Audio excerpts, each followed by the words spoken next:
Okay, well, good afternoon, everybody on the East Coast. I'm Rick Parkhill. I'm the Director of Brand Storytelling here on the West Coast, and happy to be joining all of you today and helping to put these sessions together. Scott had asked me a few weeks ago if we could coordinate some of these panels, and happy to do so. We've got a great one today. I'd like to welcome Morgan Selzer. Morgan's at Headspace. She's the VP of content there. Hi, Morgan. Hi, got to unmute myself. Yeah, I'll let you all introduce yourselves in a moment, but I just want to go around the Hollywood squares here and let everybody know WP who's on board for today. We have Mark Book. He's the head of content in North America for Digitas.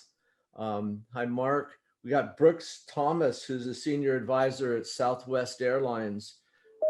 Doesn't everybody want to get away, right? It's time to get on airplanes, folks. And we have Joel Leeman. Joel is at Refinitiv, and he's the brand content manager there and an executive producer. So thank you all for taking the time to be on the panel today. I'm going to hand this right over to Scott. This is all about looking forward. Is, you know, how can we leverage stories to increase some empathy and goodwill amongst our readers, subscribers, and people at large. So great conversation today. Scott, this is all you. I'm going to go ahead and turn myself off and turn you on. So it's all yours. Thank you so much, Rick. Really appreciate it. And panelists, thank you again for joining us today. These creative inspiration sessions, which are geared towards the teams at the Washington Post, are really to help them gain insight and inspiration into the storytelling process that they could then ultimately leverage for the Washington Post and the Washington Post partners. So really appreciate it. Want it to be conversational as well. I'd love to dive right in by just going around, and as much as Rick, and thank you, Rick, for that great introduction. Mentioned your title. Would love to go under the title just a little bit to hear about like your roles and responsibilities, and I thought maybe we could start with Morgan. Thank you, and thank you for having me. I am born and raised in Washington, D.C. I now live in Los Angeles. So speaking with folks at the Washington Post is near and dear to my heart. So thank you. Yes, my name is Morgan Selzer, and I'm the VP of Content and Global Partnerships for Headspace. For those that don't know Headspace, we are a mindful living platform where we provide, content like meditation and sleep to help people live healthier and happier lives. Which is a really bold mission, but one that we're all really passionate about. And I really love kind of going to work every day to serve that mission. But yes, I oversee a group of people who create content experiences outside of the product. So everything from TV shows, we have 3 shows out on Netflix now, just a small plug for that. We have a slate of podcasts through Headspace Studios, and we also do a bunch of global partnerships, whether it's with talent like John Legend and Kevin Hart, or media partnerships like the one we have with Sesame Street. So anything you see that involves Headspace and content that isn't in the product is my team. That's a lot. That's amazing. I'm excited to go watch those Netflix shows now. What were the names of the Netflix shows? Yeah, we have Headspace Guide to Meditation, Headspace Guide to Sleep, and then an interactive experience, which is really, really cool and different, called Unwind Your Mind. And those are all now available on Netflix. Got it. Okay, so if we can shift over to Mark, that'd be great. Yeah, I'm Mark Booken. As Rick mentioned, I run brand content for Digitas. I've been with Digitas for, about 11 or 12 years now. I've worked across a lot of different brands, and my job has always been to create unique, non-traditional marketing executions that have sort of throughout that 10 or 11 year period changed. I think most recently we're really excited to be launching a series of TV shows and films similar to what Morgan was talking about. One of our more recent ones was A Woman's Place, which was a KitchenAid film that was the first brand funded film to ever be acquired by Hulu. So you can watch that on Hulu now, by Academy Award winning director Raika Zatapchi. And we have a slew of other programming coming out as well. So yeah, very excited to be here. And again, thanks for having me. Thank you. Over to Brooks. Yeah, thank you so much. Happy to be here. Brooks Thomas, I'm a senior advisor on the social business team at Southwest. We usually get asked what the heck that means. We are half parts internal consultancy, half parts incubator. So we do a lot of testing and learning, and my specific area on that team is really keeping us agile on the content front, from the marketing perspective, as well as from some of our social issues and outreach areas as well. And so it's never a dull moment, and it's been quite a journey over the last year and a half. And I'm excited to talk a bit more about it, especially on a day where we had earnings that have us turning a corner. Great. And Joel. Hi, everyone. Also happy to be here. The earnings note is a good segue. I'm actually with both Refinitiv as well as the London Stock Exchange Group. As Rick mentioned, my name is Joel Leeman, and I'm a senior manager and executive producer as part of our in-house content studio, looking after our brand content, which also includes human and data storytelling, as well as insights and visualization. If you know the London Stock Exchange and the London Stock Exchange Group, you of course know sort of the crown jewel in the brand, which is the London Stock Exchange. But just at the beginning of this year, the group also merged with Refinitiv, a global data and analytics provider. And there's also other really well-known brands like FTSE Russell, the London Clearing House, as well as a slew of others in the financial markets infrastructure space. My team and I, as I mentioned, we're responsible for a lot of different kinds of content.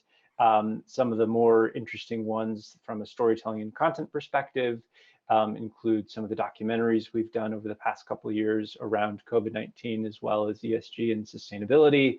We also produce a really popular financial market show called The Big Conversation, which each week looks and breaks down the big topics going on in markets that traders, investors, and the wider financial community are talking about. So delighted to be here with all of you. Well, thank you. So Joel, I'd love to stick with you for a second after that intro. And, the topic today is, looking forward and how we recover with storytelling. And so obviously there are different places in the world, as well as different companies who are in the recovery phase, who are not yet there, who are worried that we're actually about to hit another wave. So would you say that you and your team are in the recovery phase? And how has your content strategy changed during the pandemic? Sure, great question. Well, first of all, I think it's good to always start with the human element. My team is global, and something that everyone reminds me of all the time is just because I'm in Minnesota here and going out places and sort of returning to some sense of normalcy.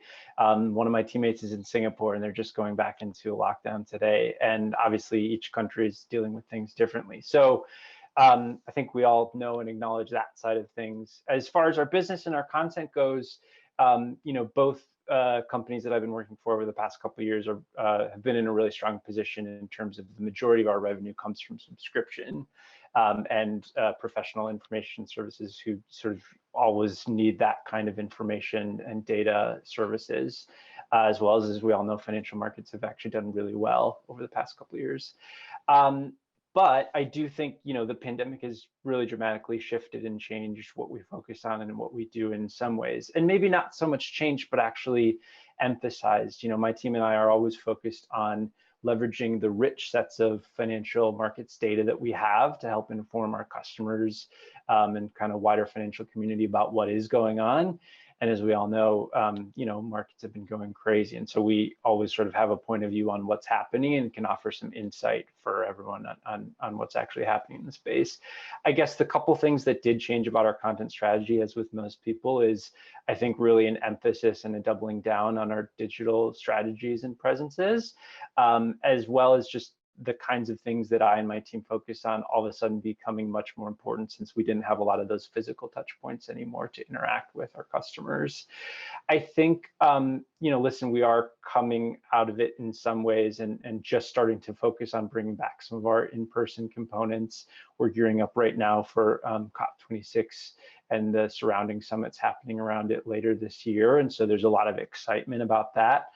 But I do think, a lot of what's sticking with us from the past few months is that, sort of digital just isn't a question anymore of if we should be taking it seriously or not. It just sort of has to be. And I think as we sort of reorganize the team internally as well, there's a lot more focus on integrated marketing as well.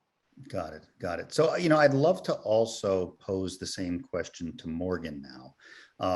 How has your content strategy changed due to the pandemic? What are the type of stories that you're telling now? And I would also assume that with that light at the end of the tunnel, hopefully whether it's the fall or dare I say the spring of next year, you're probably preparing the types of stories that you want to tell, given, of course, how much time production takes. Yeah. The pandemic is interesting for a company that focuses on people taking care of their mental health and stress and anxiety, because I think if anything, it's kind of accelerated some of the stories we would tell. We've always known at Headspace that you need to take care of yourself, right? And you need to take care of your mental health. But I think for a lot of people, the pandemic obviously heightened that for people. And you couldn't really ignore, especially in the beginning stages, like the amount of stress and anxiety you were confronted with. So we obviously saw a lot of people turning towards Headspace to help them. And we did a lot of social impact campaigns. So we gave Headspace for free to anyone who was unemployed.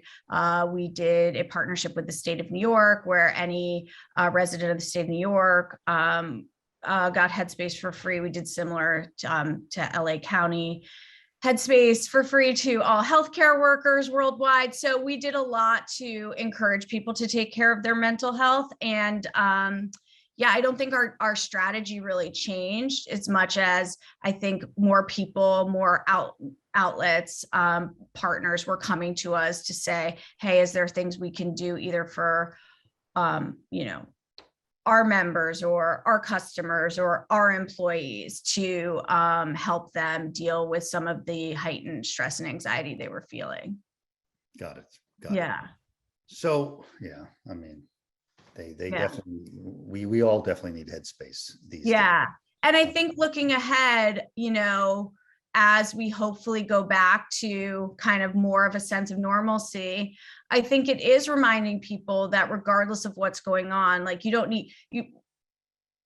let's not wait for moments of crisis to take care of ourselves. And how can we spend a lot of time talking about how we can show up in people's lives.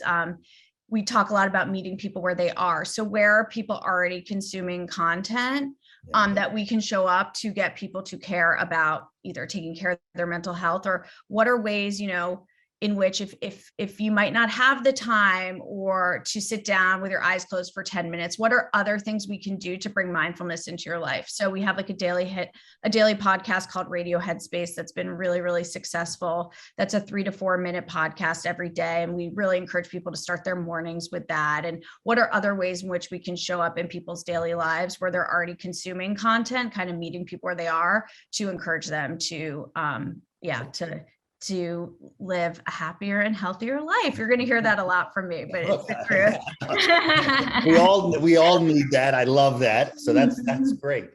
So I want to go over to Mark for a second, because at Digitas, obviously you're working with a lot of different brands, and so in your opinion, what companies are leveraging storytelling and content in the right ways right now, and why?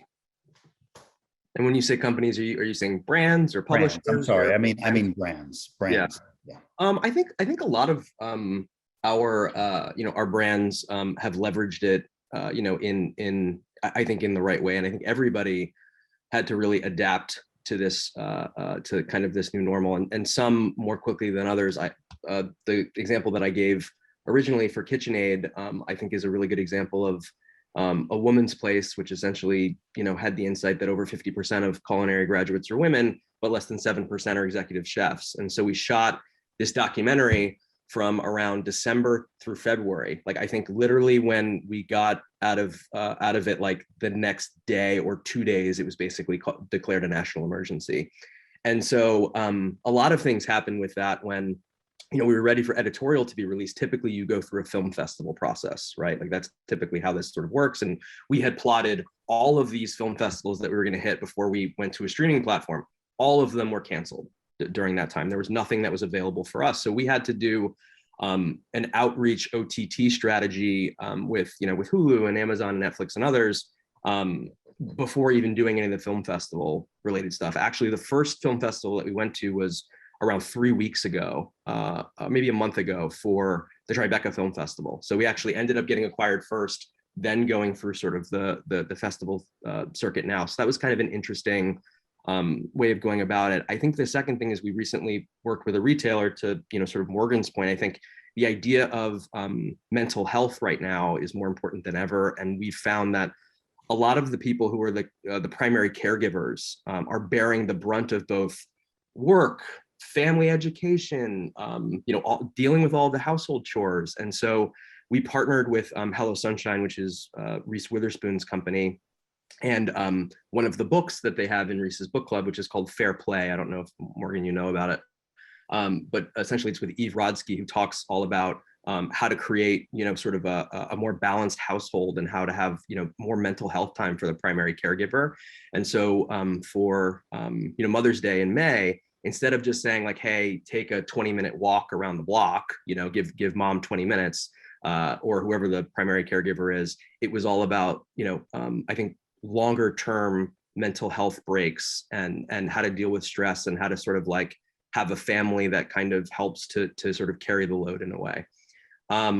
So I think that's kind of an interesting place to go. And then the last thing I'll say is, I think a lot of brands have been focused on positive messages, right? So we've seen in the ethos and in streaming platforms and in all other kinds of, venues in terms of what people are viewing. They're viewing comfort programs, right? They're viewing The Office, they're viewing Friends, they're viewing, Golden Girls even, right? To a certain degree, because it's something that they know and they feel comfortable and they sort of know these characters. Ted Lasso, I believe, just like 2 weeks ago, won 20 Emmys, right? Which I think is just indicative of where we're at. We want to see funny things. So I think a lot of our clients too, and our brands have been partnering with publishers to create more, I think, smarter, connective tissue strategies to comedy and sort of comfort viewing. So I'll say that that's going to probably continue regardless of whether, whether COVID sort of comes back or not. And I just have to say, I mean, I was at NBC Universal when they created Ted Lasso as just a branded content series to promote soccer, and to see that then transform into a full-blown series and to see the kind of accolades it has gotten has been amazing. And I think it's just, in my mind, strengthened the power of branded content and how it can transcend this box that a lot of people have put it in to be so much more. And so, that's a great series there. Yeah, and I think we'll get to it later, but like also the intellectual property portion of it, which you touched on, I think is something that Washington Post can certainly offer in terms of articles and stories. So and then it comes, season 2 comes out tomorrow, so there's a plug for the show. Exactly. Yeah, so, I mean, I think like storytelling, there's just so many places right now for content. There's so many streamers, they all want really great content. It's such a wonderful time to be telling stories and to think like how something can transcend beyond sort of branded content is really interesting. Yeah. So over to Brooks for a second, who is, of course, as we know, out Southwest, and having, been at Marriott myself, obviously a different type of travel company, I know just, what this pandemic, has done and can do. So, how do you at this stage in the game with everything going on, how do you like convince executives to invest in content at this time period? And I would say on the same time, when you are convincing them, how are you then managing and measuring the effectiveness of that storytelling so that the investment makes sense to them? I know, we have to focus on the needs. For us right now, the clear and present needs are two parts. This immense influx of new customers as a result of going on offense and launching a bunch of new service during the pandemic. And the reasoning for that, just for context for the panel, is that we went on offense because we wanted to redistribute our workforce in our metal and our planes. And so it was a way to, instead of burning through cash, to go and say, we know we're going to burn through cash, but we can make strategic decisions on offense to then go and try and come out of this thing in a better place from a network infrastructure perspective than we went in. And there's a lot of content needs that go out to support those new destinations and this influx of new customers. And so, we demonstrated a laser focus during the pandemic toward comfort and well-being alongside our blitz of new service. And that was largely dominated by in-house work because, as you all know, or maybe don't, every dollar at that point was a borrowed dollar. It was federal aid, it was loans on the private market, and there's a lot of stuff we still need to repay there. But we do now have this influx of new customers, and we know that we need to know more about those customers. We need to migrate them down the funnel from being completely unknown to having some characteristics that we can then categorize them with. And part of that is not just a price point. It is, building a relationship with them and developing an understanding of who we are, what our values are, what we stand for, and then also connecting to their passions as well. And so I think from that point, it does start to become an easier sell for executives because they know that we have this new influx of customers that are just kind of sitting in this unknown bucket. And when we've gone and pulled some of these levers in terms of, doing an adventure series where we pair with a creator and shadow that creator with our in-house creative studio, sending a videographer to create a 360-degree content bank, there's also a lot of vibrancy to be gained there when we're going and then using our owned channels from a front door southwest.com perspective over to email into the paid space, while also needing to ball on a budget, because that's primarily the reason why we were there to begin with. How we're able to show effectiveness and vibrancy with a very, very small budget. We're now going to be able to translate that to say, this isn't just a small budget, small ball fundamentals game. We can also be macro with this with regards to now this immense hiring need that we're facing as we rebuild the network. You mentioned it, Scott, at the beginning of the call, and I think it's absolutely worth considering. We have this very awkward dance with the specter of COVID in terms of, as we see cases increase, is there then going to be a reticence to travel? How do we pivot with that? How do we really stay stalwart in other ways and really drive forward, knowing that we're planning in these cases for like a 2022 AOP. So there's a forecasting mechanism that we have to stick to there, which is kind of weirdly ambiguous coming from an austere planning model during the pandemic, where it really was truly month to month. So I think there's a path forward that executives know and understand. And I think we have a lot of really good irons on the fire, but it is a delicate dance. Yeah. So, thank you. That is very helpful. All of that context.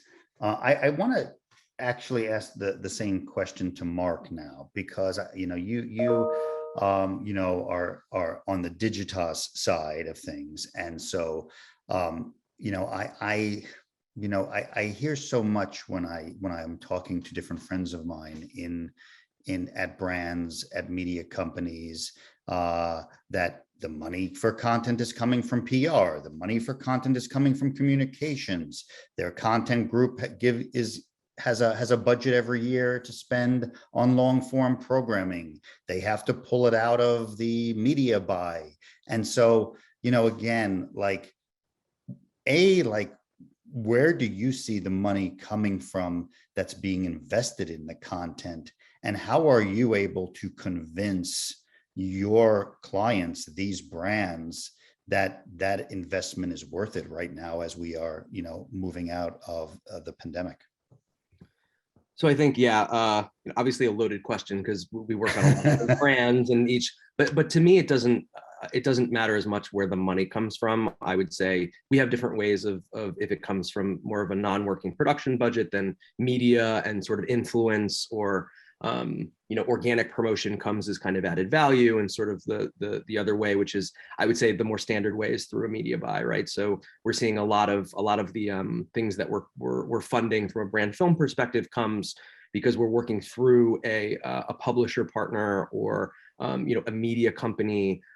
We have surrounding media that essentially helps to power the trailers and everything else, and we can sort of direct that money towards whatever streaming partner, let's say, or platform partner to push tune in, and sort of becomes a little bit more of a carrot, if you will, for some of the other streaming platforms, if we're able to, both from the brand side and from the media spend, drive people to whatever that platform is, right? If that's a significant budget for that. I would say in terms of effectiveness, I'm seeing sort of two things. One is, a lot of the times we set up, depending on what we're trying to do, if it's brand purpose led, which is the majority of the work that I do, right? In terms of like, why does a brand specifically exist, right? Like what is the purpose or sort of the feeling or the takeaway that a certain brand should give you?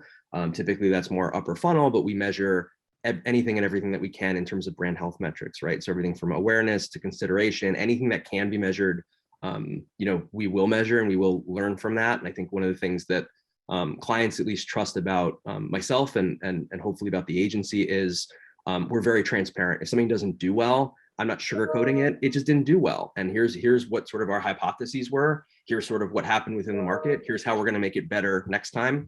A lot of people don't know, but Digitas means, it's half digital, half truth, right? So like Veritas meaning truth.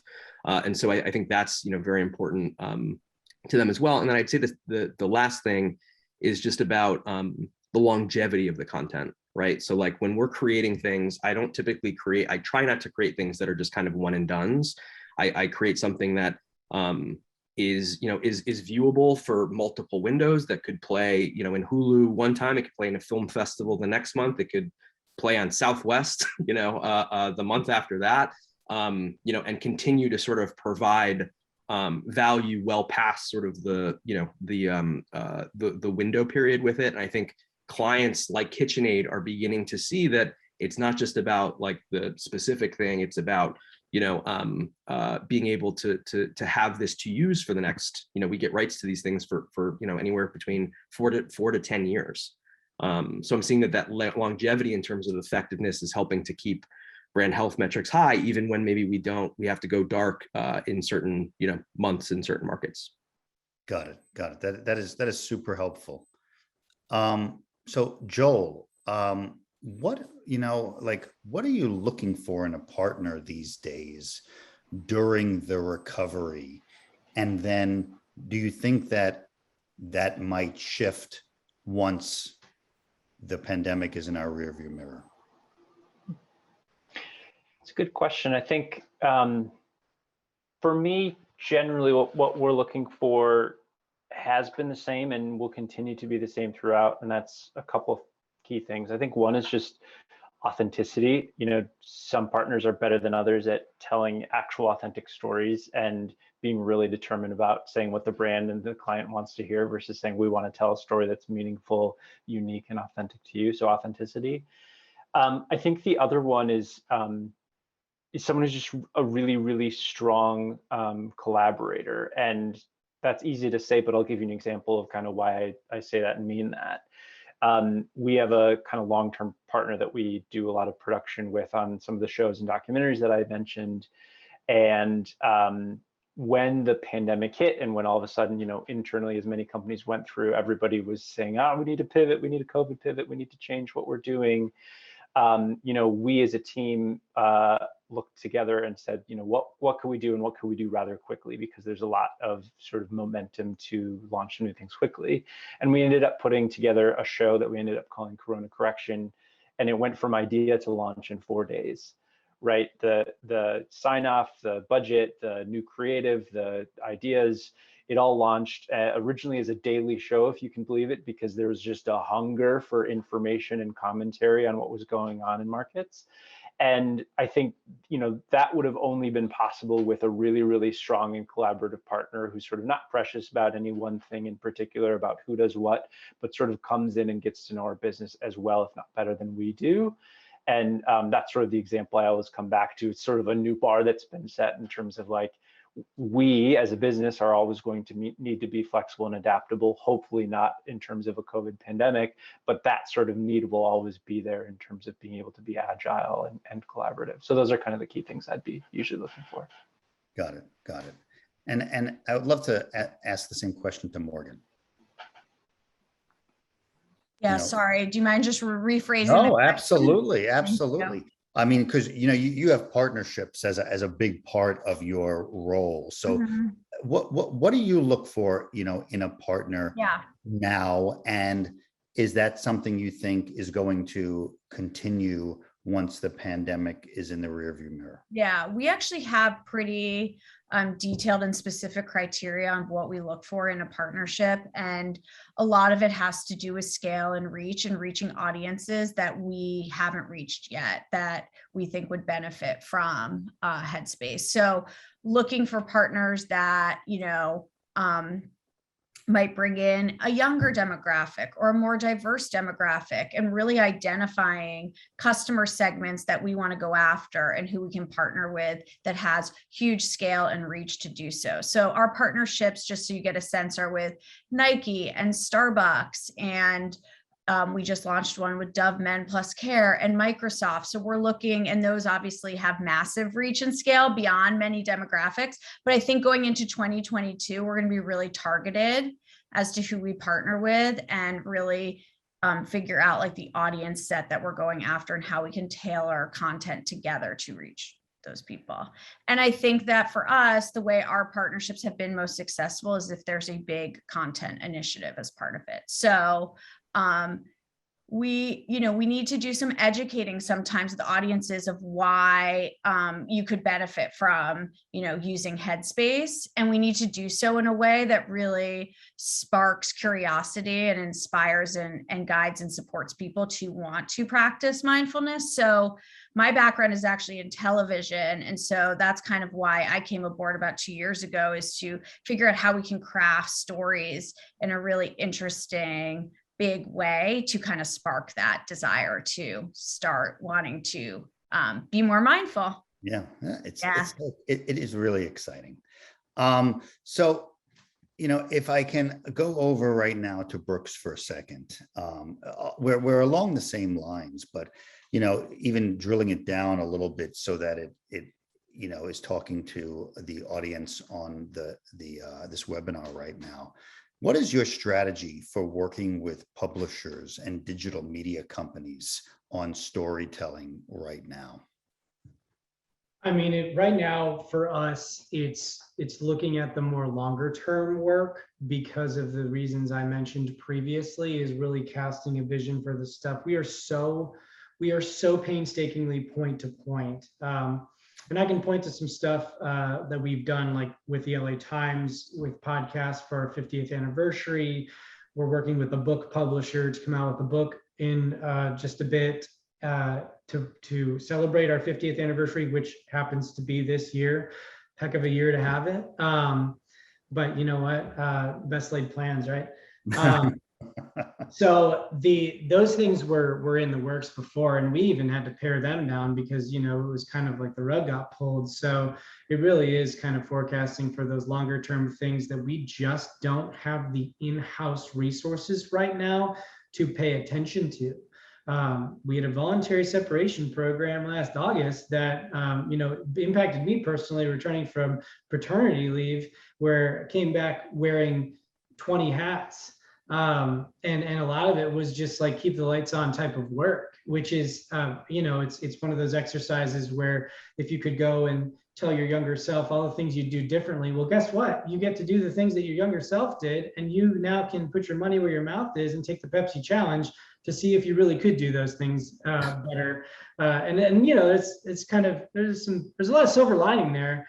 It really is kind of a journey of self-discovery and grounding, no pun intended.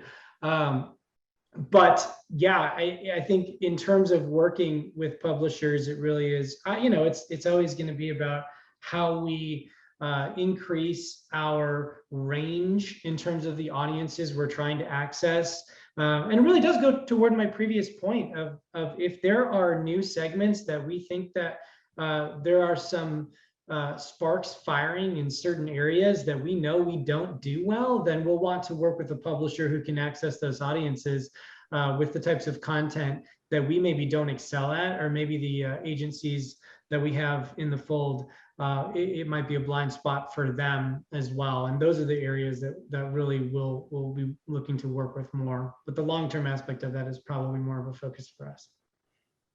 Got it. I want to go over to Mark, and I want to ask the same question. What are different ways that you are working with publishers and digital media companies right now on storytelling, on content, and where do you see the trends going?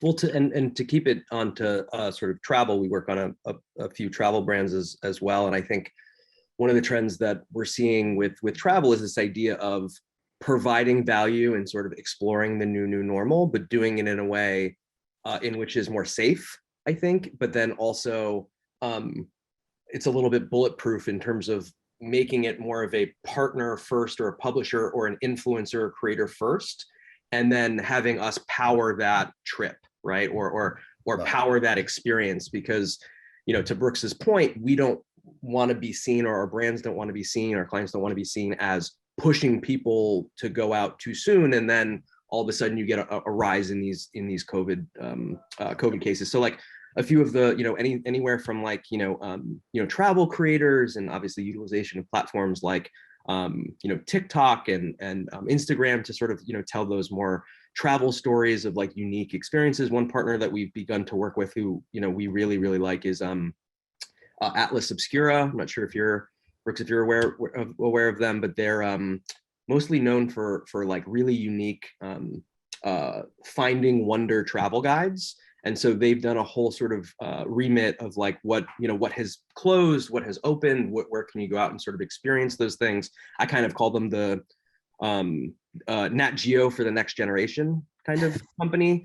And they're coming out with a book, I think, at the end of the year. And so those are the types of things that I'm seeing, at least from a travel perspective, of providing value to people and saying like, we want to get back out there, making sure that the destinations that we're exploring are more like open destinations and not pushing people to go to like, a crowded concert venue or something like that.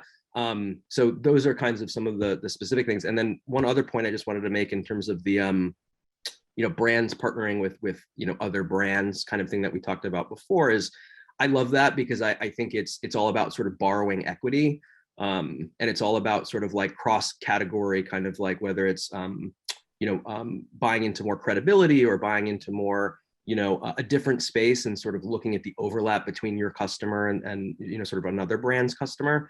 I think is a really sort of unique and potentially sometimes low cost way of doing business with other companies that share your values.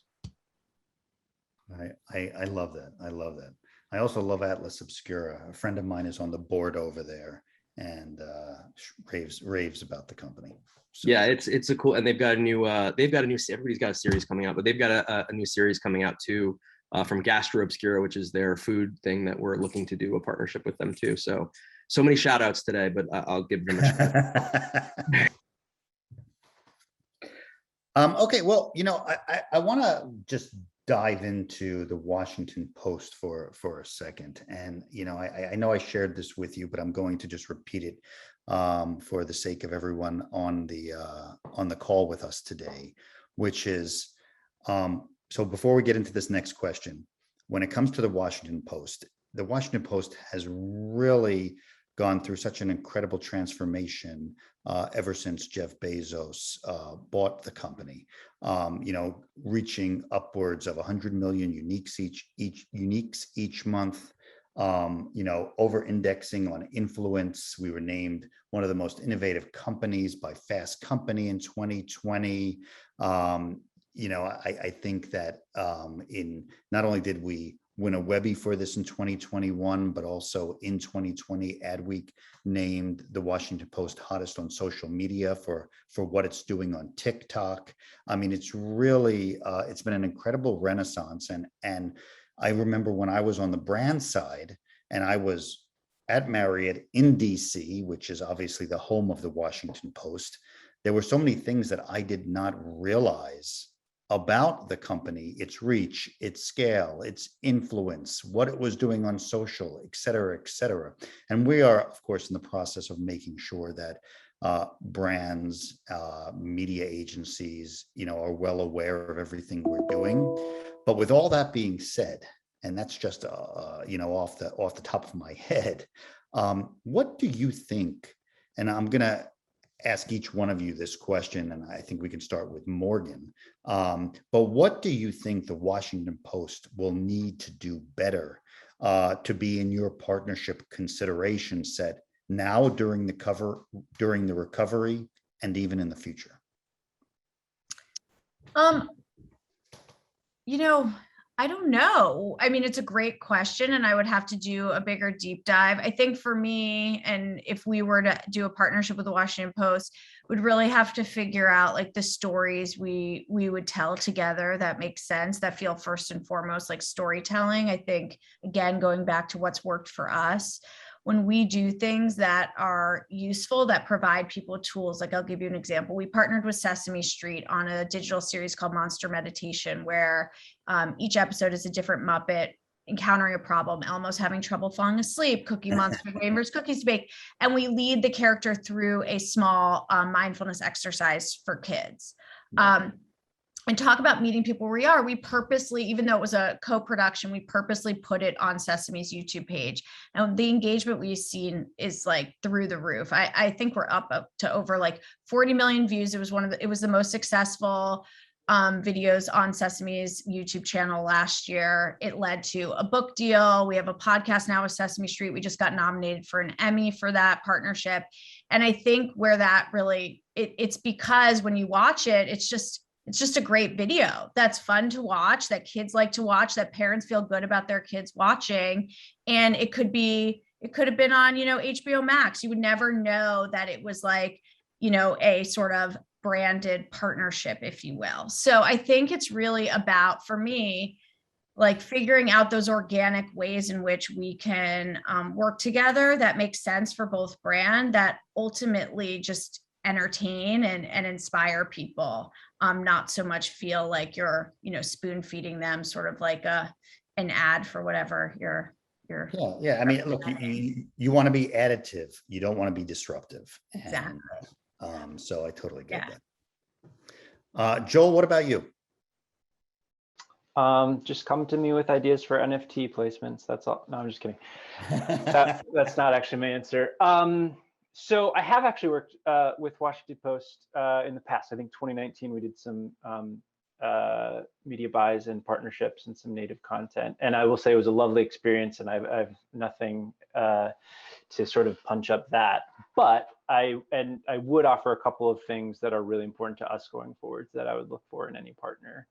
I think one is, we on the Refinitiv side and increasing LSEG as well, and I think a lot of companies are always looking for people who are just rock stars at telling stories with data. And I know, particularly on the editorial side, I know Washington Post has an amazing data journalism team and graphics. I don't know as well your capabilities on the creative side, but I would say that is only going to continue, certainly for us. And I would venture a lot of brands at, can you tell stories with data? Can you make really compelling graphics? Can you take large data sets and find the nuggets of wisdom in there?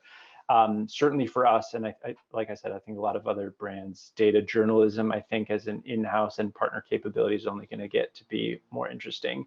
The second one I'll say is something, at least for me being in-house a lot, that I think about a lot is how do you take a really saturated topic and make it interesting and fresh and relevant? I'll take sustainability as the one that every single company on earth wants to talk about right now, certainly in the B2B and corporate space.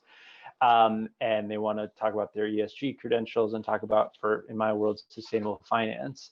And those kinds of topics that start to feel so saturated, I think it's a really important thing to sort of come in and tell someone like me, a brand, is, hey, yes, we can take and leverage that topic that everyone else on earth is talking about, but we can find a fresh or unique angle on it. I think the ability to do those two things together, yeah, you're golden for the long run. Got it. Great. Brooks, what about you?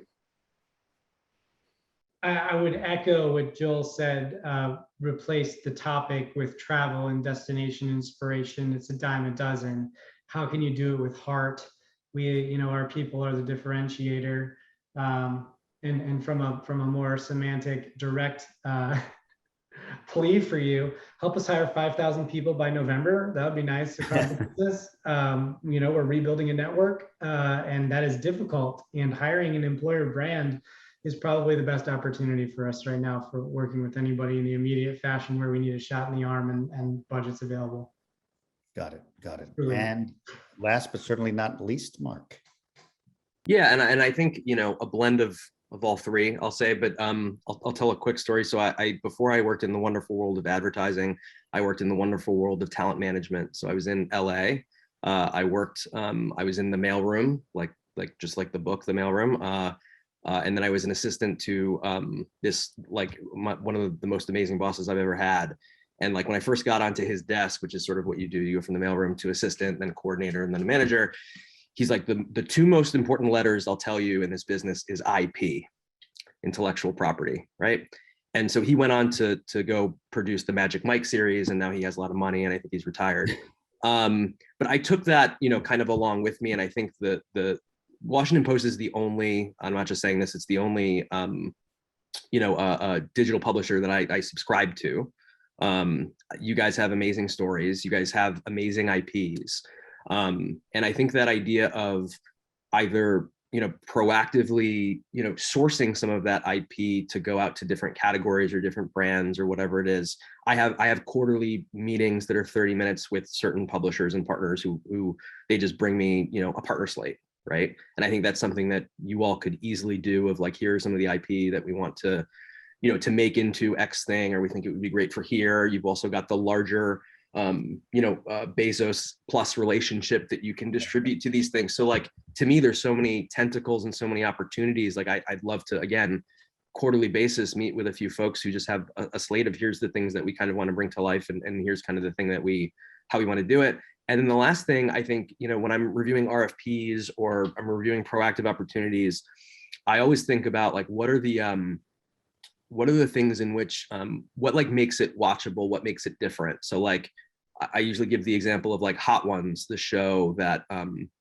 Complex produces, right? About the hot wings and hotter questions, I think is their tagline. It's simple. It's an interview format. Anybody can do it, right? But the interesting thing is that, is the guest gonna throw up the wing, or are they gonna do this, or are they gonna get so hot and they get crazy? And so like, with anything that we do, we want to put that sort of twist on it. So even if it's a genre that is sort of like overdone, I think a lot of us, or saturated or whatever, there's room to make.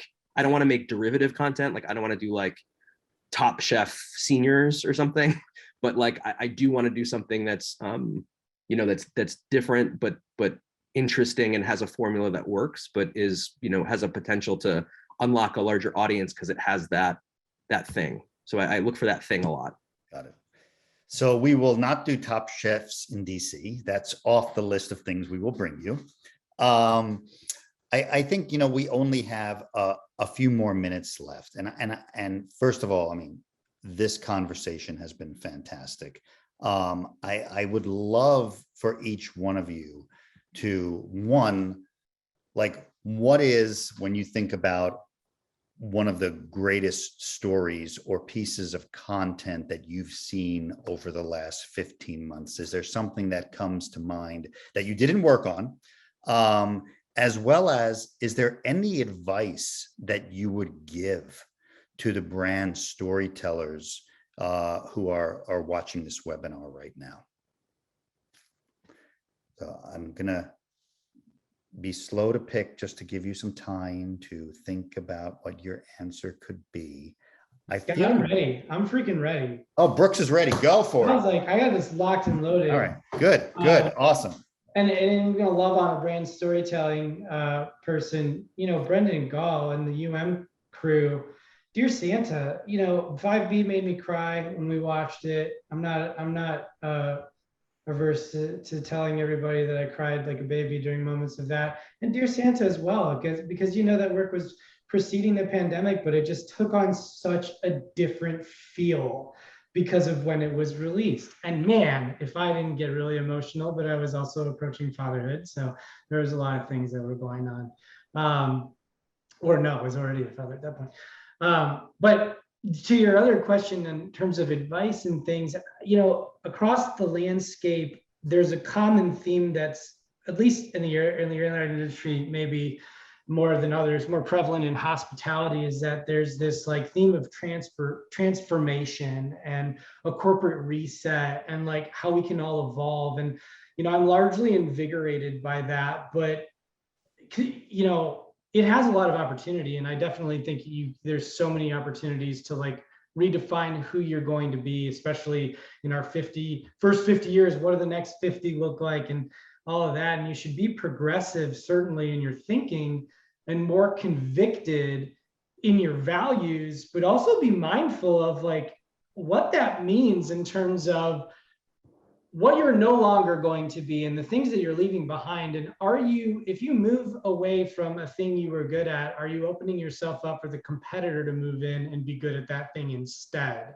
And could that have been the thing that they were missing, the secret sauce of sorts? We're talking about that a lot, and there's a lot of ambiguity around that, I realize, of like, if you're going to evolve, make sure you're not leaving behind the wrong things.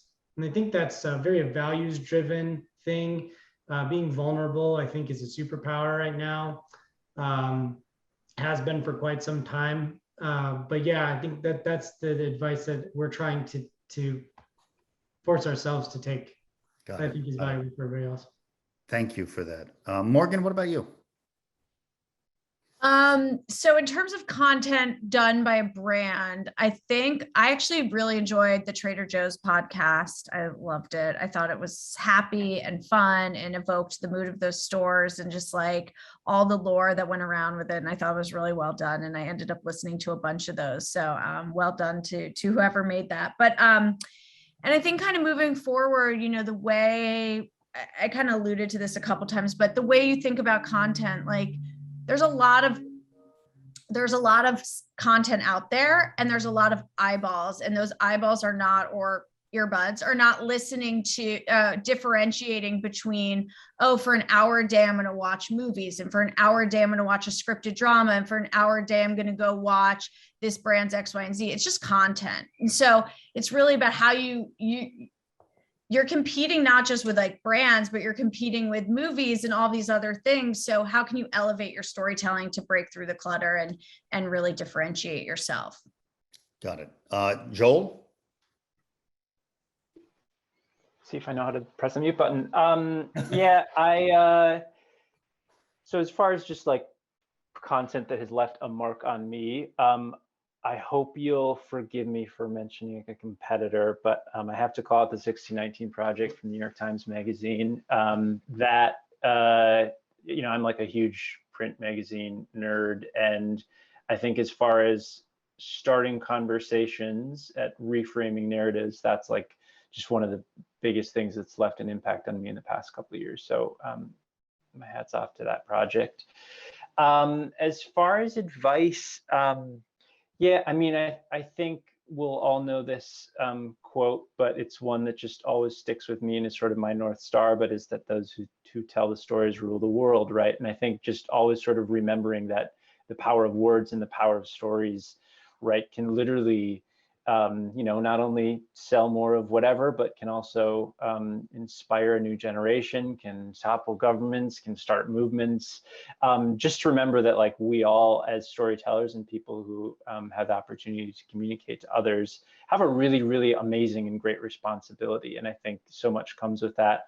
All of us obviously think about making authentic stories, making inclusive stories, but I just think, remembering constantly, even above the churn of the day-to-day, that we sort of all have a great power and responsibility in everything we do, whether we're working on something for ourselves or for a client or for a brand. I just think that's an enormous privilege and opportunity.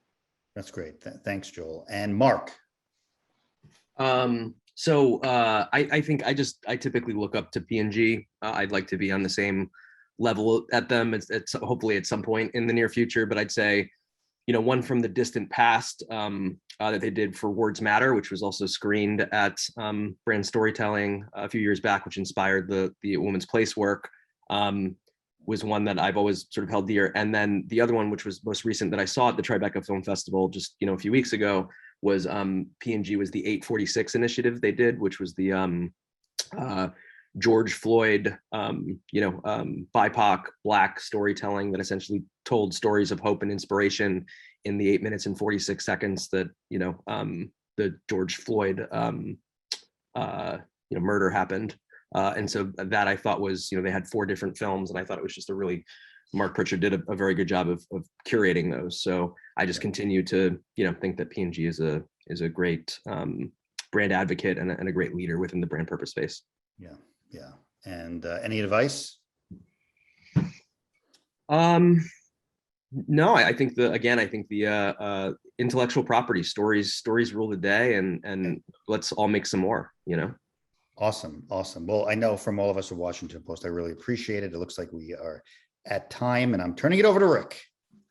Hey, thank you, Scott, and thank you for the panel here. It's always, it's great to get storytellers together on any topic, and 3 really, different brands, different products. And what strikes me is the sort of the mutual threads you have between the 3 of you, and the challenges you face and the stories that you're telling. So, and it's great to get all of your perspectives. Thanks for taking the time. Just want to plug next week, we're back again, Scott, with another session on what inspires filmmakers and storytellers. And we've got some great panelists for that, including Mel Jones, founder of Invisible Collective. We have Megan Wells from Two Birds Films. Megan she ran content for Under Armour, spent years in Switzerland working for Red Bull Media. She's an award-winning storyteller and filmmaker. Marcus Petersell is joining us from Passion Point Collective. Some of you know Marcus. His clients include IBM, HP, HPE, and the Neutrogena studio that just produced the film In the Sun, documentary about skin cancer. And we also have Colin McRae, who's the executive producer at Shopify, and he's just produced a new film.